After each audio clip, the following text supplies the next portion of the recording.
Cent Bhairavi சீரியல்ல இன்னைக்கு என்ன நடந்திருக்கு அப்படின்னு பாத்தீங்கன்னா, இப்ப சிவாவும் சுவாதியும் பழகிறத பார்த்துட்டு இந்த மகா பாத்தீங்கன்னா சிவாவுக்கு ஏத்த ஜோடி இந்த சுவாதி தான் அப்படின்னு முடிவு பண்ணி மறுபடியும் அன்னபூர்ணி கிட்ட போய் சுவாதிய பொண்ணு கேளுங்க சிவாவுக்கு அப்படின்னு சொல்லிக்கிட்டு இருக்கு. ஸோ அன்னபூர்ணியும் அதுதான் நல்லது, நானே கேட்கறேன் அப்படின்னு முடிவு எடுத்துட்டாங்க. ஆனா நடுப்புற ஸ்னேகா அப்படிங்கிற ஒரு கேரக்டர் இருக்கிறதையே மறந்துட்டாங்க நம்ம மகா. ஸோ மகா பாத்தீங்கன்னா இந்த வரைக்கும் பாத்தீங்கன்னா இந்த ஸ்னேகாவுக்கு சப்போர்ட் பண்ணிக்கிட்டு இருந்துச்சு. இப்ப ஸ்னேகாவை விட்டுட்டு அடுத்தது இந்த பொண்ணுகிட்ட வந்துருச்சா. ஸோ ஸ்னேகா இதுல என்ன குட்டையை குழப்ப போகுது அப்படிங்கிறது தான் தெரியல. இது ஒரு பக்கம் இருக்க, நம்ம சிவா தான் இப்ப 5 நாளா பெங்களூர் கேம்ப் போறாரு இல்லையா, 5 நாள் கேம்ப், மெடிக்கல் கேம்புக்கு.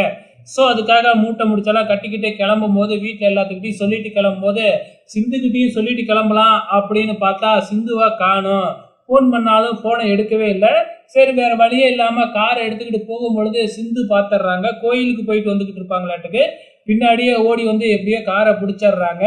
என்ன உன்னை வீடு ஃபுல்லா தேடினேன், ஃபோன் பண்ணி எடுக்கலையே அப்படின்னு சிவா சொல்ல, நான் கோயிலுக்கு போயிருந்தேன், ஃபோனையும் வீட்லயே வச்சுட்டேன் அப்படின்னு சொன்னதுக்கு அப்புறம் நம்ம சிவாவுக்கு திருநீர்லாம் வச்சு அனுப்பும் பொழுது 5 நாள் என்னை விட்டு போக போற, அதனால 5 நாள் நினைவுல நிற்கும் போது நினைவுல நிக்கிற மாதிரி எனக்கு ஐ லவ் யூ சொல்லு அப்படின்னு நம்ம சிந்து சிவாவை பார்த்து கேட்க, நம்ம சிவாவும் சிந்துவை பார்த்து ஐ லவ் யூன்னு சொல்ல போற நேரத்துல கரெக்டா அங்க சிவா அந்த சுவாதியும் வந்துருது.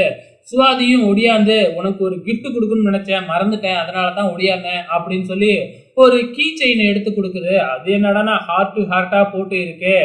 ஸோ இதை பார்த்த உடனே நம்ம சிந்துவுக்கு பயங்கரமான கடுப்பாயிடுது.